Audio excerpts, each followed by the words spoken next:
देखिए पिछले वीडियो में हमने पढ़ा था कि ऑपरेटिंग सिस्टम कैसे काम करता है और ऑपरेटिंग सिस्टम होता क्या है। इसके अलावा आता है उसके बाद ऑपरेटिंग सिस्टम के कितने प्रकार हो सकते हैं या टाइप्स ऑफ ऑपरेटिंग सिस्टम। देखिए जब अपन ऑपरेटिंग सिस्टम समझ जाएंगे तो हमें टाइप्स भी पढ़ने होंगे कि कौन सा डिवाइस कौन से ऑपरेटिंग सिस्टम पर काम करता है या कौन सा ऑपरेटिंग सिस्टम कहाँ काम आता है। तो इस तरीके से इसके टाइप्स हैं। अब टाइप्स को पढ़ने के लिए क्या किया है कि 3 प्रकार से अपन पढ़ सकते हैं ऑपरेटिंग सिस्टम के टाइप्स को। अब पहले में आपका आ जाएगा कि कार्य के आधार पर, यानी अपन पहला पढ़ सकते हैं कार्य के आधार पर।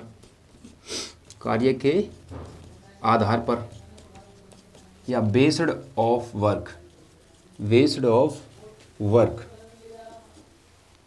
ठीक। देन दूसरा यूज़र इंटरफेस के आधार पर पढ़ सकते हैं अपन। यूज़र इंटरफेस, यूज़र इंटरफेस के आधार पर, यूज़र इंटरफेस के आधार पर या फिर UI, based on UI, based on UI. और तीसरा आपका टैप हो सकता है यूज़र के उपयोग के आधार पर। क्या? यूज़र के उपयोग के आधार पर।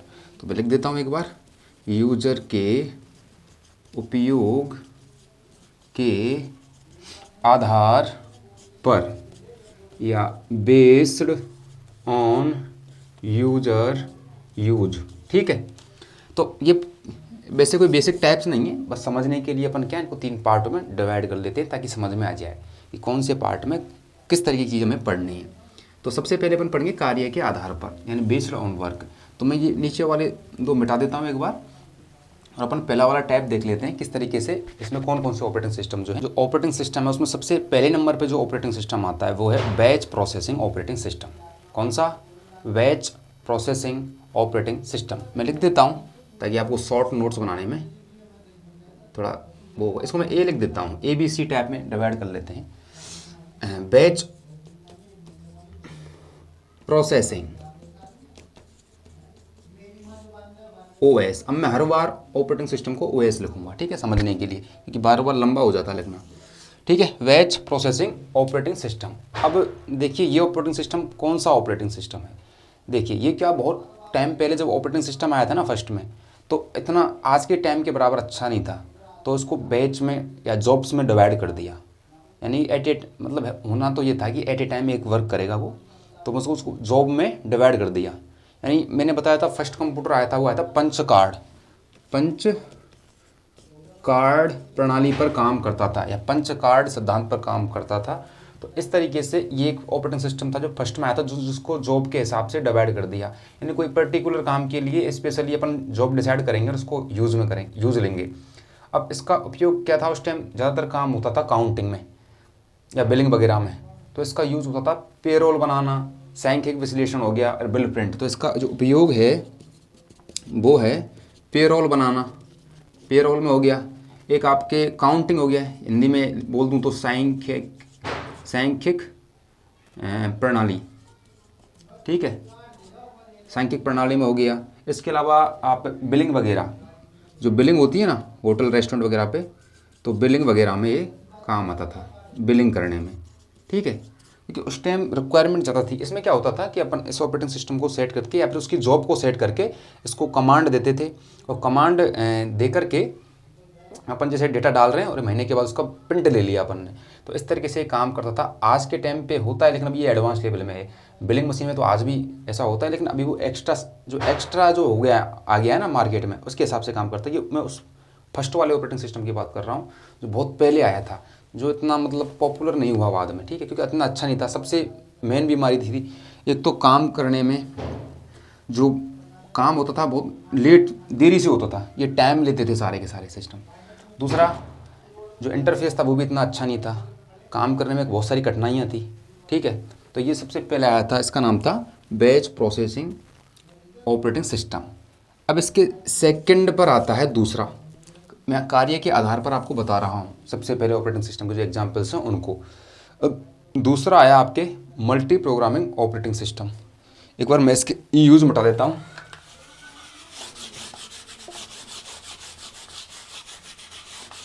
दूसरा आया आपके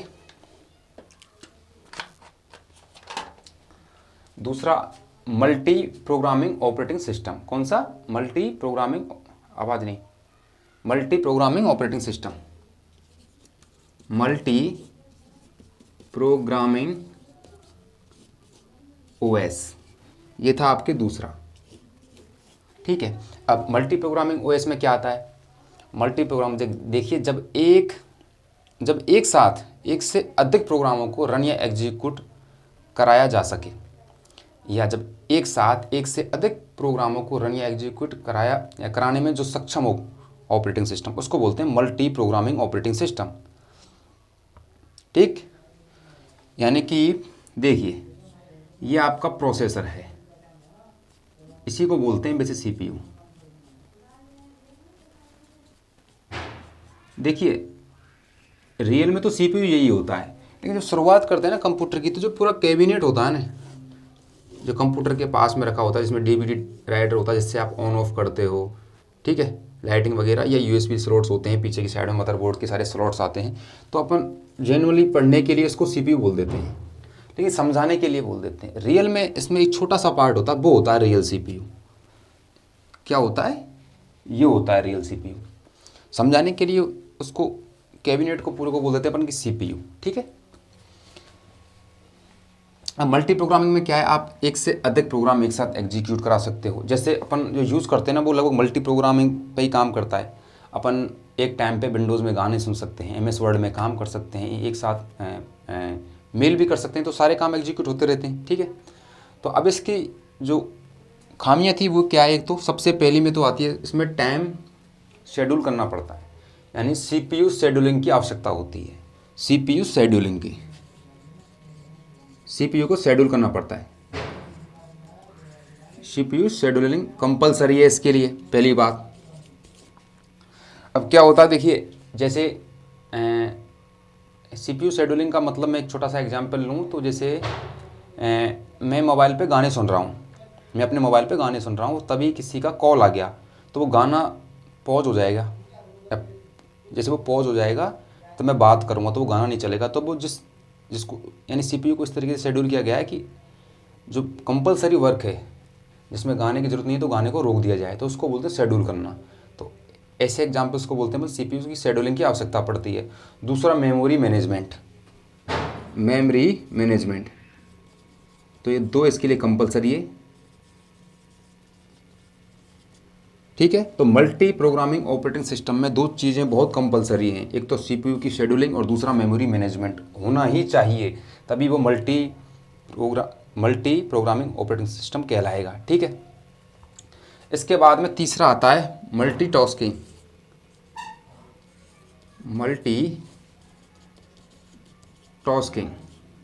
मल्टीटास्किंग में क्या होता है, आप सोच रहे होंगे कि यार प्रोग्रामिंग हो गया, टास्किंग हो गया, ये एक से अधिक टास्क हैं, यानी एक से अधिक काम एक ही सीपीयू के द्वारा करना। कौन से सीपीयू से? इससे।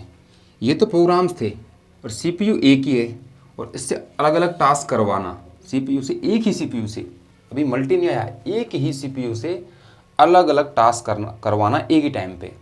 इसमें एक से ज़्यादा प्रोग्राम, प्रोसेस, टास्क और थ्रेड एक समय पर रन कर रहे होते हैं जब भी ये काम करता है। देखिए, ये दोनों एक दूसरे के संपूरक ही हैं यार, समझने की बात नहीं है। मैंने अभी मोबाइल का एग्जांपल दिया, सेम वही है, ये अलग अलग नहीं है दोनों ऑपरेटिंग सिस्टम। ठीक है, जब इनको डिजाइन किया जाता है तो ये दोनों मिलकर काम करते हैं।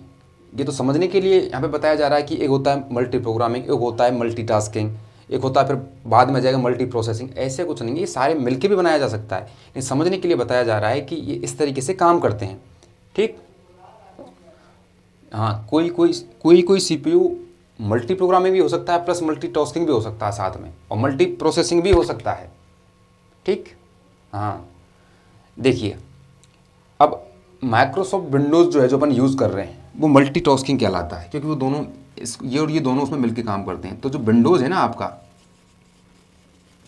माइक्रोसॉफ्ट का, ये आपके मल्टी प्रोग्रामिंग भी है और मल्टी टास्किंग भी है, दोनों काम एक साथ करता है। ठीक है, तो ये हो गया आपका जो रियल लाइफ में आप यूज़ कर रहे हो। इसके अलावा एक तीसरा टाइप आता है मल्टी प्रोसेसिंग, किसमें? कार्य के आधार पे मैं बता रहा हूँ आपको, बेस्ड ऑन वर्क। तो तीसरे टाइप का आता है आपका multi multi processing operating system. एक बार मैं इसको मिटा दूं, उसके बाद समझते हैं। देखिए मल्टी प्रोसेसिंग ऑपरेटिंग सिस्टम, अब इसमें क्या होगा आपके, ये एक प्रोसेसर है आपका,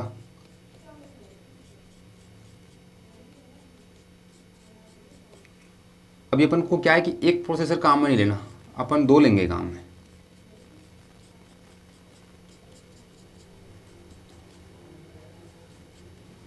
जैसा कि नाम से पता लग रहा है मल्टी यानी एक से दो प्रोसेसर। देखिए प्रोसेसिंग, प्रोसेसिंग से हमेशा मतलब आप प्रोसेसर से रखना, प्रोसेसिंग करवाने में जो हेल्प करता है वो होता है आपका प्रोसेसर। तो पहला प्रोसेसर और ये दूसरा, इनको यदि जोड़ दिया जाए या मिला दिया जाए तो मल्टी प्रोसेसिंग ऑपरेटिंग सिस्टम बन जाएगा। हाँ वो मल्टीटास्किंग भी कर सकता है, वो मल्टी प्रोग्रामिंग भी कर सकता है, लेकिन उसको बोलेंगे अपन मल्टी प्रोसेसिंग ऑपरेटिंग सिस्टम। अब इसको एक लाइन में बोलूँ तो दो या दो से अधिक प्रोसेसरों को एक साथ जोड़कर प्रयोग करना, इसको कभी कभी बोल देते हैं पैरेलल प्रोसेसिंग ऑपरेटिंग सिस्टम। कौन सा? Parallel processing operating system, processing operating system, ठीक है। अधिकतर डिवाइस में खूब यूज होता है, कोई दिक्कत नहीं है। चौथे नंबर पे आता है आपका टाइम शेयरिंग, सॉरी 5वें नंबर पे आएगा टाइम, चौथा तो यही हो गया टाइम शेयरिंग ऑपरेटिंग सिस्टम। अब इसमें क्या होता है टाइम शेयरिंग में, इसमें तीन चीज़ों की आवश्यकता पड़ती है। टाइम स्लाइड, एक होता है आपका टाइम स्लाइड, प्लस एक दूसरी चीज़ होती है जो बहुत इंपॉर्टेंट है कि टर्न अबाउट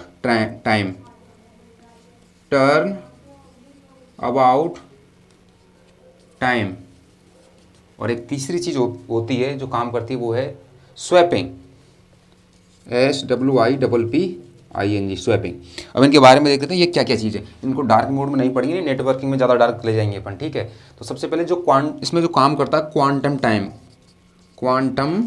टाइम, उसको बोलते हैं टाइम स्लाइड।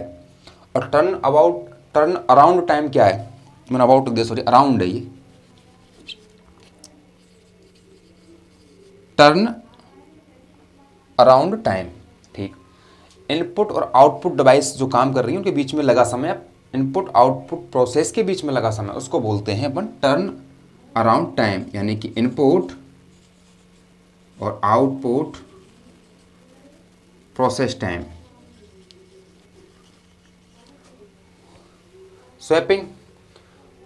स्वैपिंग बोलते हैं प्रोग्राम का वह हिस्सा जो मेन मेमोरी में होता है, प्रोग्राम का वह हिस्सा जो मेन मेमोरी में होता है, प्रोग्राम का वह हिस्सा जो main memory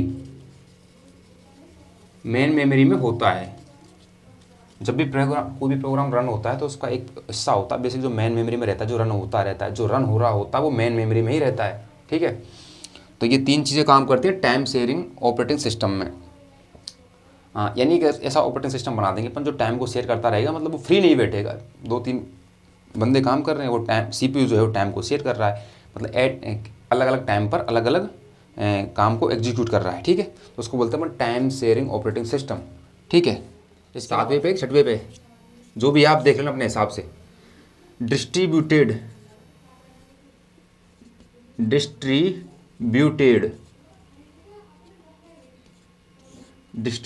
operating system.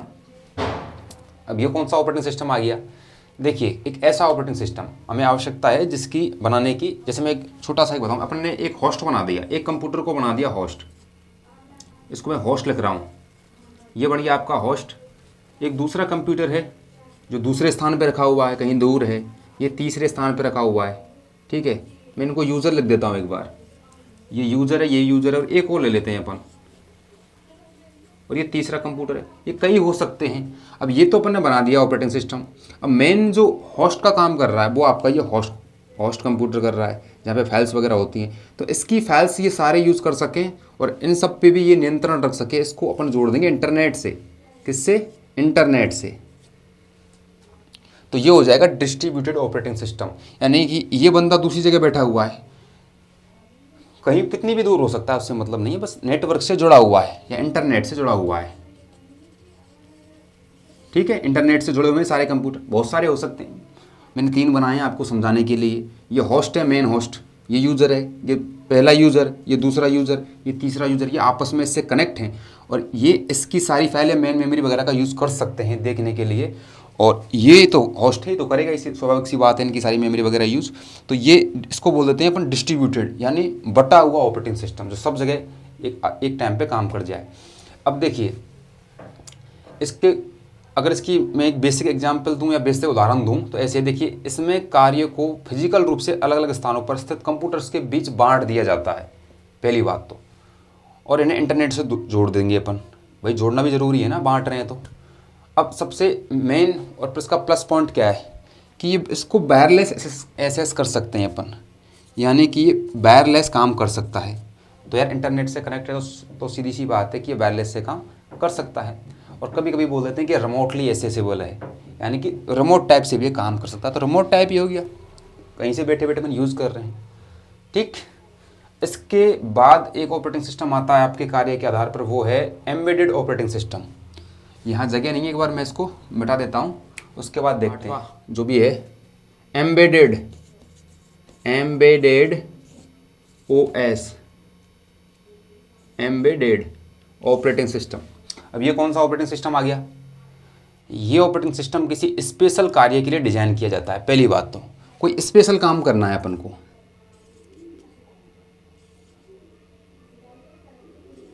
Special work, ठीक है, किसी स्पेशल वर्क के लिए इसको डिजाइन किया जाता है। देखिए इसका सबसे ज़्यादा उपयोग होता है हमारे दैनिक जीवन में। हम जितने भी ऑटोमेटिक चीज़ें देखते हैं ना हमारे जीवन में, उन सब को एम्बेडेड ऑपरेटिंग सिस्टम की हेल्प से बनाया जाता है। सबसे पहला एग्जाम्पल तो ऑटोमेटिक वॉशिंग मशीन, जो आपकी ऑटोमेटिक वॉशिंग मशीन आती ना, ऑटोमेटिक वॉशिंग मशीन। हाँ मेरी यार हैंड राइटिंग थोड़ी इतनी अच्छी नहीं है ना। इसके अलावा डिजिटल कैमरा के अंदर, स्मार्ट वॉच, प्रिंटर, ठीक, जो चीज़ें हल्का सा प्रोग्रामिंग से काम करती हैं उनके अंदर अपन एम्बेडेड ऑपरेटिंग सिस्टम का इस्तेमाल करते हैं। तो हमारे दैनिक जीवन में जिस ऑपरेटिंग सिस्टम का इस्तेमाल होता है वो कौन सा है? Embedded operating system. मतलब इसको स्पेशल कार्य के लिए डिज़ाइन कर लेते हैं अपन। इसके अलावा ये जो अपनी लाल बत्ती नहीं होती, रेड लाइट वगैरह रोड पे लगाते हैं, उनके अंदर भी काम करता है टाइम को मैनेज करने के लिए। तो अपन स्पेशल कार्य के लिए डिज़ाइन कर सकते हैं एम्बेडेड ऑपरेटिंग सिस्टम, ठीक है। एक आर्डिनो एक डिवाइस आती है, आर्डिनो, उसमें प्रोग्रामिंग करके अपने हिसाब से भी अपन उसको डाल सकते हैं। तो उसके अंदर एम्बेडेड ऑपरेटिंग सिस्टम काम करता है, अपने हिसाब से अपन काम करवा सकते हैं अपनी रिक्वायरमेंट के हिसाब से। इसके अलावा अगला एग्जाम्पल आता है रियल टाइम ऑपरेटिंग सिस्टम। एक बार मैं इसको मिटा दूँ, या आप एक बार खुद से बुक में देखना है या इंटरनेट से एक बार पढ़ के देखना, ये सारी चीज़ें बहुत इंपॉर्टेंट हैं। इनसे बहुत बार एग्जाम्पल में, यानी एग्जाम में क्या आ जाते हैं सवाल पूछने के लिए। हाँ हाँ हाँ हाँ, नहीं तो मैं देखना होगा ये चीज़ तो यार, ये बहुत बड़ा हो जाता है फिर। अगर मैं एक एक एग्जाम्पल ऐसे देने लग जाऊँगा तो फिर क्या चक्कर टाइम का हो जाता है ना, टाइम नहीं बच पाता इतना, वो कवर नहीं हो पाती सारी चीज़ें। सबसे पहले कवर होना चाहिए कितना होता है, टैप्स में कितना है। मान लो मैं तुमको एग्जाम्पल देने लग जाऊँ, टैप्स पूरे नहीं हो पाए तो फिर वो क्लास अधूरी रह जाएगी। उसमें एग्जाम्पल सारे आने चाहिए। सबसे पहले क्या एग्जाम्पल्स आने चाहिए। हाँ, बच्चा फिर से वो देखिए, हाँ देखिए स्टूडेंट क्या करता है, वो एक बार एग्जाम्पल देख लेगा ना तो फिर वो पढ़ लेगा अपने से, ऐसी कोई दिक्कत नहीं आएगी। उसको समझ में आ गया ना कि इस तरीके से काम करता है, वो खुद देख लेगा खुद से, ये वो है, लेकिन वो समझ में आना चाहिए उसके। एग्जाम्पल्स में फिर क्लास लंबी हो जाएगी। अब जैसे मैं बीच बीच में हंसाने लग गया, कोई कुछ मोटिवेट वो करने के लिए कोई कहानी सुना दी हाँ, तो कौन सा है अब? रियल टाइम एम्बेडेड हो गया आपका। और ये शायद 90 नंबर पे देख लेना एक बार आप, ये आपका रियल टाइम ओएस। देखिए रियल टाइम ओएस के अंदर क्या होता है कि ये सबसे पहली बात तो ये है कि ये वास्तविक समय या रियल टाइम पर काम करता है, ठीक है। ये रियल टाइम पर वर्क करेगा, ये वेटिंग में नहीं जाता कभी, मतलब वेटिंग में काम नहीं करेगा, ये आपको वेट कर, जैसे अपन कंप्यूटर पे काम कर रहे हैं, कंप्यूटर पे अपन ने किसी डॉक्यूमेंट्स को प्रिंट करने के लिए कमांड दे दी। अब पहले से कुछ डॉक्यूमेंट्स प्रिंट हो रहा है तो वो टाइम लेगा, क्योंकि वो उस तरीके से उसको डिजाइन किया गया है। रियल टाइम में वो टाइम नहीं लेगा, वो क्विक रेस्पॉन्स देगा आपको। तो रियल टाइम ऑपरेटिंग सिस्टम जिस सिद्धांत पे काम करता है उसको बोलते हैं रेस्पॉन्स टाइम। रेस्पॉन्स टाइम मतलब ये रेस्पॉन्स टाइम के इर्द गिर्द ही काम करेगा, इसको किसी और टास्क से मतलब है ही नहीं। अब आप एग्जाम्पल से समझ जाएंगे किस तरीके से। सबसे पहला इसका जो उपयोग है, वो है मिसाइल सिस्टम। मिसाइल सिस्टम में सबसे पहला मिसाइल सिस्टम में क्या है देखिए,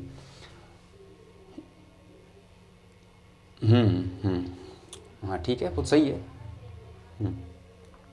दूसरा उपग्रह संचालन में कहाँ होता है, उपग्रहों का संचालन करने में इसका उपयोग होता है। इसके अलावा रेलवे टिकट, रेलवे ही नहीं जितनी भी टिकटिंग वगैरह होती है ऑनलाइन, वहाँ पे इसका उपयोग होता है। मैं समझा रहा हूँ एक एग्जांपल, एक बार लिख लेता हूँ मैं, ताकि एक बार लिख ही आ जाएगा यहाँ पे, तो मैं उसको क्या डिस्क्राइब कर दूंगा। वायुयान नियंत्रण, इसके अलावा और क्या हो सकता है इसका एग्जांपल, चिकित्सा के अंदर हो जाता है। एक आपके एटीएम मशीन में हो गया। हाँ मैंने एग्जांपल दिया था कि एटीएम मशीन में विंडोज़ काम करता है, तो आप सोच रहे हो, इसी बात को पूछना चाह रहा हूँ कि रियल टाइम में क्यों आप फिर से एग्जांपल दे रहे हो। देखिए देखिए ऑपरेटिंग सिस्टम कोई सा हो सकता है, उसका टाइप एक अलग चीज़ है। विंडोज़ भी एक रियल टाइम ऑपरेटिंग सिस्टम हो सकता है, एंड्रॉयड भी एक रियल टाइम ऑपरेटिंग सिस्टम हो सकता है, इससे कोई मतलब नहीं है, कार्य के आधार पर पढ़ रहे हैं अपन। हाँ, काम के हिसाब से इनको बनाया जाता है। अब सबसे पहले आता है परमाणु रिएक्टर या फिर मिसाइल सिस्टम में कैसे काम करता है। देखिए कि ये है इंडिया और ये पाकिस्तान। अब देखिए यदि मान लो पाकिस्तान गलती से कोई मिसाइल छोड़ दे भारत की तरफ, पाकिस्तान गुस्से में आके गलती से कोई मिसाइल छोड़ दे, हमें पता नहीं है जबकि, ठीक है, तो अपना सीट, हर एक देश एक रडार सिस्टम पर काम करता है, ठीक है, एक रडार होता है। आप जैसे फिजिक्स पढ़ेंगे तो उसमें पता लग जाएगा रडार क्या चीज़ होती है। तो रडार लगभग ये जो बाउंड्री होती है ना, इसकी इन्फॉर्मेशन देता रहता है। और ये हमारे देश के सतीश धवन अंतरिक्ष केंद्र है रावतवाटा, सॉरी उसमें श्रीहरिकोटा में। तो ये सिस्टम जो रडार का होता है वो कनेक्ट होता है किससे, आपके सतीश धवन अंतरिक्ष केंद्र से। इससे ही नहीं और भी है यहाँ पे, आप एग्जाम्पल के लिए समझिए, इससे कनेक्टेड है और ये रडार की इन्फॉर्मेशन रखता है। यदि कोई इनवैलिड एक्टिविटी होती है, गलती से कोई इनवैलिड एक्टिविटी होती है, यहाँ से कोई मिसाइल घुसता है भारत के अंदर, तो ये क्या करेगा, रियल टाइम ऑपरेटिंग सिस्टम का मतलब है कि ये एक मिसाइल को इसे नष्ट करने के लिए तुरंत एक्टिव कर देगा बिना किसी परमिशन के। और वो मिसाइल क्या करेगी, यहाँ से निकलेगी सीधा और उसे एक पर्टिकुलर लोकेशन, जो उसकी लोकेशन उसको ट्रैक करेगी और उसे नष्ट कर देगी। अभी हाँ, अपन को तो इस बात का पता नहीं है ना कि उन्होंने छोड़ दिया है कि नहीं छोड़ा है। हाँ, तो ये मिसाइल क्या करेगा, जैसे अंदर प्रवेश करेगा तो ये यहाँ से एक्टिव हो जाएगा अपना मिसाइल, और ये मिसाइल इसको हवा में ही नष्ट कर देगा। तो ये हमें नुकसान से बचाता है, ठीक है। तो यहाँ कैसा, अब यहाँ पे देखो, यदि ऑपरेटिंग सिस्टम काम करता, मतलब सॉरी जैसे ये जो और होते हैं आपके रियल टाइम से अलावा जो भी हैं और भी ऑपरेटिंग सिस्टम, वो यदि काम करते तो वो क्या करते कि टाइम लेते, और यदि आप टाइम लोगे तब तक तो मिसाइल फूट जाएगा, भारी नुकसान हो जाएगा। तो ऐसी सिचुएशन में काम आता है रियल टाइम ऑपरेटिंग सिस्टम, ठीक है। तो एक तो यहाँ पे आपको समझ में आ गया होगा कि मिसाइल सिस्टम में क्या काम है इसका। उपग्रह भी एक एक्यूरेट टाइम में काम करवाना होता है उपग्रह को भी, ठीक है, तो उसमें भी क्या काम करता है, रियल टाइम ऑपरेटिंग सिस्टम। अब रेलवे टिकट में क्या यूज़ है, अब देखिए रेलवे टिकट में क्या पूरी बोगियाँ होती हैं। अब अपन ऑनलाइन टिकट कर रहे हैं तो इनके पास दो तरह के सिस्टम होते हैं, एक होता है इनका खुद का, जहाँ से खुद कर रहे होते हैं टिकटिंग वगैरह, और कुछ होते हैं अपन की जनता जो कोई पेटीएम से कर रहा है, कोई अलग अलग ऐप में जाके कर रहा है। तो जो जिस कुर्सी को बुक किया जा रहा है तो उस कुर्सी को मतलब जैसे कुर्सियाँ होती हैं मतलब सिस्टम के अंदर, तो अब उस कुर्सी को बुक करना होगा। यदि अपन ने बुक कर लिया और उसी को किसी और ने कर लिया तो फिर लड़ाई झगड़ा नहीं होगा कुर्सी के लिए। हाँ, तो ये जैसे ही कोई कुर्सी बुक हो जाएगी तो वो किसी दूसरे बंदे को दिखाई नहीं देगी कुर्सी, वो बोलेगी ये कुर्सी पहले से बुक है, आप ये ले सकते हो। जो खाली कुर्सियाँ हैं वही शो होंगी, जो भर गई है वो शो नहीं होगी। तो उसमें काम करता है, और ये रियल टाइम में होना चाहिए। जैसे उस बंदे का पेमेंट हो गया तुरंत से बुक हो जाएगी वो। इसी तरीके से सिनेमा में होता है, सिनेमा के अंदर भी कुछ इसी तरीके का काम करता है, ठीक है। तो उसको बोलते हैं अपन रियल टाइम ऑपरेटिंग सिस्टम। इसके अलावा वायुयान को नियंत्रण करने में, वायुयान भी देखो एक सेंसिटिव मतलब मुद्दा है पूरा, चलाने का भी पूरा एक सिक्योरिटी इशू होता है चलाने का। तो उसके अंदर भी इसको रियल टाइम ऑपरेटिंग सिस्टम को काम करवाया था। चिकित्सा के क्षेत्र में आपके है, चिकित्सा के क्षेत्र में जो आपके आईसीयू वगैरह में इसका इस्तेमाल किया जाता है ताकि तुरंत रेस्पॉन्स मिले। एटीएम मशीन में क्या एग्जांपल है, देख कभी कभी क्या होता है, बैंक के जो होती हैं जो एक एक अकाउंट्स पर क्या होता है, दो दो एटीएम जारी कर देती हैं। तो आपके पास दो एटीएम है, एक मेरे पास, चलो मेरे पास दो एटीएम, एक मेरे पास है और एक मेरे किसी मान लो भाई के पास है। अब मेरे अकाउंट में 10,000 रुपये, ठीक है। अब उधर से वो कहीं मान लो मैं दिल्ली में स्वैप कर रहा हूँ और वो जयपुर में स्वैप कर रहा है पैसे निकालने के लिए। अब अकाउंट में 10,000 है, 10,000 मैंने भी डाल दिए, 10,000 उसने भी डाल दिए, तो अकाउंट से तो 20,000 रुपये निकल जाएंगे, जबकि रियल में अकाउंट में तो है तो 10,000 रुपये ही। तो ऐसे टाइम को यानी ऐसी पोजीशन को रन कराने के लिए हमेशा काम में लिया जाता है रियल टाइम ऑपरेटिंग सिस्टम, जिससे त्रुटियाँ या गलतियाँ कम से कम हों, ठीक। तो वो एटीएम क्या करेगा, 10,000 रुपये निकालेगा, किसी एक बंदे को निकालेगा। ये इसका प्रोसेस बहुत थोड़ा लंबा है, एक बार किसी एक स्पेशल वीडियो में इसके बारे में हम बात करेंगे। फिलहाल आप समझ लीजिए कि टाइप्स में क्या है। ये भी जो मैंने बताया, मिसाइल वाला बताया किसे काम करता है, इसको भी अपन एक वीडियो में देखेंगे। लेकिन सबसे पहले ये समझिए काम कहाँ है और एग्जाम्पल कौन कौन से हो सकते हैं, ठीक है। अब ये होते हैं दो टाइप के, कौन कौन से, एक हार्ड रियल टाइम, एक सॉफ्ट रियल टाइम। इसको बांट दिया है वैसे समझने के लिए दो, एक तो होता है हार्ड रियल टाइम, एक होता है सॉफ्ट। अब हार्ड में क्या आता है, हार्ड में यानी ऐसा काम जिसमें देरी बिल्कुल सहन नहीं कर सकते, उसमें तो हार्ड आ जाएगा। ऐसा जिसमें थोड़ी बहुत देरी चल सकती है तो उसमें सॉफ्ट काम आ जाएगा आपका, ठीक है।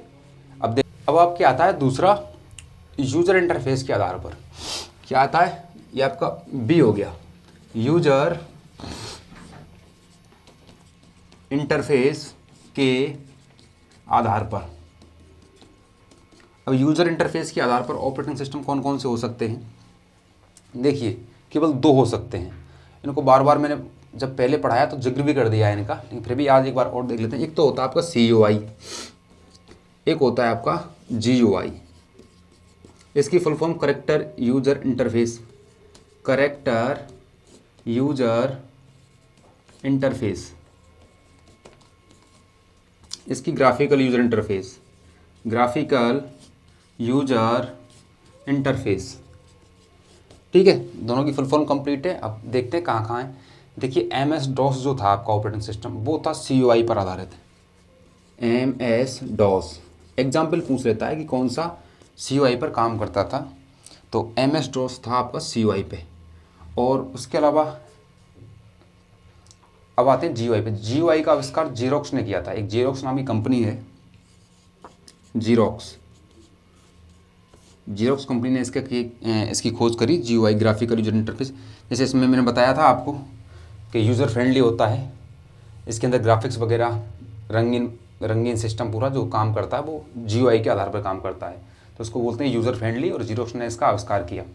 मतलब ऐसा ऑपरेटिंग सिस्टम जो अपने थोड़ा मन को अच्छा लगे, काम करने में भी इंटरेस्ट है, तो उसको वो GUI पर काम करता है। जैसे आज का विंडोज़ है, हमारा एंड्रॉयड है, और CUI मैंने बता दिया MS-DOS, इस पर काम करने में बिल्कुल इंटरेस्ट नहीं आता था, वो तो आपका CUI, क्योंकि उसमें ग्राफिक्स, आइकन्स, फ़ोटो, इमेज कुछ नहीं था, ब्लैक विंडो काम करती थी, और इसमें सारे काम करते हैं आपके। तो यूज़र इंटरफेस के आधार पर इसको फिर दो भागों में मैंने बांट के देख सकते हैं, इस तरीके से काम करते हैं।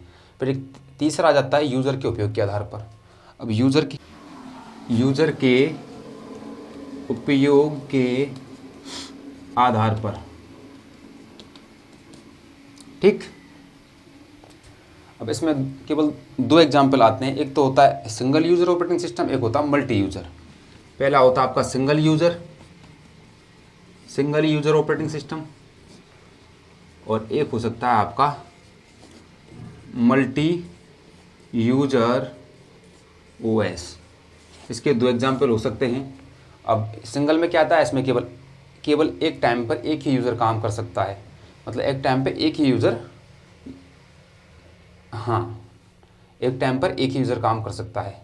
इसके एग्जाम्पल में जैसे MS DOS हो गया, इसके एग्जाम्पल हैं MS DOS, एंड दूसरा हो गया इसका मैक OS, एक हो गया आपका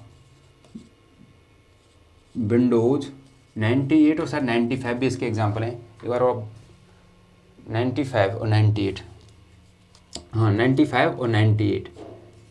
इसके अलावा एक हो गया विंडोज़ मी, मैं W ऐसे लिख देता हूँ विंडोज़ की जगह समझने के लिए, ठीक है। विंडोज़ मी एक ही हो गया। एक हो गया विंडोज़ CE, ये ऑपरेटिंग सिस्टम भी सिंगल यूज़र ऑपरेटिंग सिस्टम है। विंडोज़ 1.0 पहला वर्जन जो आया था, W 1.0। इसके अलावा W 2.0 या X कुछ कैसे करके, ये भी इसी का एग्जाम्पल है। और W 3.0, ये हो गए इसके एग्जाम्पल, ठीक है। अब मल्टी यूज़र के जिस पे एक से कई यूज़र एक साथ काम कर सकते हैं उसको बोलते हैं मल्टी यूज़र ऑपरेटिंग सिस्टम, ठीक है। इसमें होता है विंडोज़, सबसे पहले होता है विंडोज़, इसका पहला एग्जाम्पल है आपके विंडोज़ NT। इसके अलावा विंडोज़ 2000 जो आया था वो भी इस पर ही काम करता था। विंडोज़ XP, WXP लिख रहा हूँ मैं, ठीक है, विंडोज़ XP को। विंडोज़ विस्टा भी इसका एक एग्जाम्पल है। इसके अलावा विंडोज़ 7, 8, 10 और 11 जो भी है आपके, विंडोज़ 7, 8, 9 तो आया नहीं था, 10, 11, ठीक है। ये मल्टी यूज़र ऑपरेटिंग सिस्टम के उदाहरण है यूज़र के उपयोग के आधार पर, ठीक है। तो ये आपके टाइप्स ऑफ ऑपरेटिंग सिस्टम हैं। देखिए, पढ़ने के लिए इनको बनाया गया है, वैसे कोई बेसिक यूज़ है नहीं, जो होता है वो बनाया इनबिल्ड होता है सारा सिस्टम पूरा। तो आप देख लेना एक बार, इनके एग्जाम्पल्स मैंने जितना हो सका उतना देने की कोशिश करी। मिलेंगे एक नेक्स्ट वीडियो में, जब तक के लिए जय हिंद।